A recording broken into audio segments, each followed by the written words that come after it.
kulan ay isugu yimaadeen haweenka Soomaaliland ayaa maanta ka dhacay magaalada Hargeysa ee caasimadda Soomaaliland gaar ahaan xarunta la socodka tacadiyada ka dhanka haweenka ee arrimaha doorashooyinka waxaana kulanka laga hadlayay guuldaradii haweenka Soomaaliland ay kala kulmeen tartankii doorashada ee golayaasha deegaanka iyo wakiilada Soomaaliland ee qabsoomay 31 bisha May ugu horeyn kulankaasi waxa ka hadashay Khadra Cumar Xasan oo ku hadlaysay afka haweenweynaha Soomaaliland halkan waxa isugu yimid haweenka weynaha Soomaaliland guud ahaan iyo gaar ahaanba waxaanu hambalyeynaa dhammaan doorashadii ka dhacday wadanka Soomaaliland ee u qabsoontay sida nabadgelyada iyo wanaagga ku dheehan yahay ay ka qayb qaateen dhammaan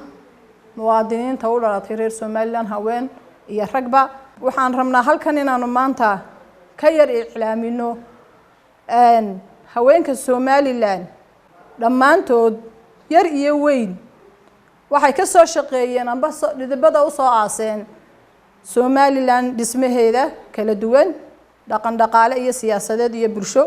jamhuuriyadda Soomaaliland waxa ay ka yihiin haweenka Soomaaliland haday tahay doorasho haday tahay dhaqaale iyo haday tahay dhisidda iyo dib u dhiska wadankaba halbowlaha iyo lafdhabarta haweenku weeyaan Soomaaliland runtii wax laga xumaado inaanay maanta dumarku ka helin golayaashii wakiilada iyo deegaanka ee lagu qabtay 31 May dhammaan jamhuuriyadda Soomaaliland daafaheeda iyo dacaladeeda kala duwan ayaa wax laga xumaado oo aanay inan qurxi ku soo bixin runtii waxaanu leenahay xisbiyada waxa noo yara muuqatay inay hagradeen hablaha oo aanay garab cararin intii ay rag garab cararayeen waxa iyadana wax aan marnaba la ilaabi karin inay habluhu dadaaleen runtii meel wanaagsan oo maanta taariikhdu xusi doontana ay soo gaadheen oo number aad u wanaagsan oo rag badan ay ka horeeyeen ay soo gaadheen waxaan u hambalyeynayaa dhammaan hablihii is soo sharaxay haddaanu nahay haweenweynaha Soomaaliland ee kala duwan waxa aanu halkan ku soo jeedinaynaa baaq in dib loo furo shuruucdii Soomaaliland ee kala duwaneed haday tahay constitutionka haday tahay kootadii la laalay iyo haday tahay wax kasta oo haweenka soo dhaweynaya waanaynu aragnaa maanta aynu runtii ku guuldaraysanay inay habla soo fadhiistaan golayaasha qaranka ee jamhuuriyadda Soomaaliland waxa aan leeyahay kama yeelin marnaba saamigii ay xaq u lahaayeen haweenku haday xukuumadda tahay iyo haday tahay xisbiyadaba Soomaaliland la wada leeyahay waa haday dumarku ka dhex muuqdaan un bay tahay Soomaaliland la wada leeyahay waxa jirtay in 28 hablood iska soo sharaxeen dhammaan Soomaaliland oo ay ahaayeen 13 golaha wakiilada waxaan ka xunnahay inaan hal mid kaliya oo yar xawaashaysanaan soo bixin aad iyo aad baan uga xunnahay taas ugu dambeynna halkaasi waxa ka hadashay Marwaadna Aadan Cismaan waxaana iyadana hadaladeedii kamid ahaa waxaynu u codeynaynay inaynu adduun weynaha tusno inaynu nahay dal u bisil dawladnimo la aqoonsan yahay waxaynu u codeynaynay in dalkeenu iyo ummadeenu ay gaaraan aqoonsi u horseeda nabadgelyo horumar dhaqaale wanaagsan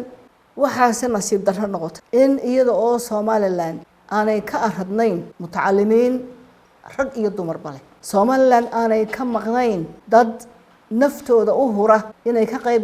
qayb qaataan horumarka dalkooda in haweenkii u soo baxay inay ka qayb galaan doorashooyinkii ee saddexda xisbi ku soo kala baxay inaanay xisbi kaliya ku tuntuunsan inuu mid iyo laba ka soo saaro xisbiga haddii xisbi kaliya soo saar lahaa mid iyo laba iyo saddex xisbiga waxay u noqon lahayd markhaati in xisbigaasu dimuqraadinimadu ayaan darro way garan waayeen waxaanu u hambalyeynaynaa dadkii codadka la siiyey ku soo baxay xisbigay doonaanba ha soo galaane waxaan u hambalyeynaynaa kuwii doorasho isu soo taagay ee haddana codka waayey doorasho waa nasiib saddexdii qof ee taagnaaba midun baa soo baxayay marka horeba tilmaantu doorashay ahayd dadkii la doortay nasiib darro aan haween ka muuqan waxaanu leenahay waxaad xambaarsan tihiin xilkii rag iyo dumar baad maanta xambaarsan tihiin waxaad xambaarsan tihiin ammaanadii dadka aad matalaysaan idin xambaariyeen haddaad u quuri weydeen inaad cod siisaan qof dumara oo golaha idinla soo fadhiisa kaalintii ay haweenkaasu banneeyeen maanta ay ka maqan yihiin ina ragoo adigaa maanta xambaarsan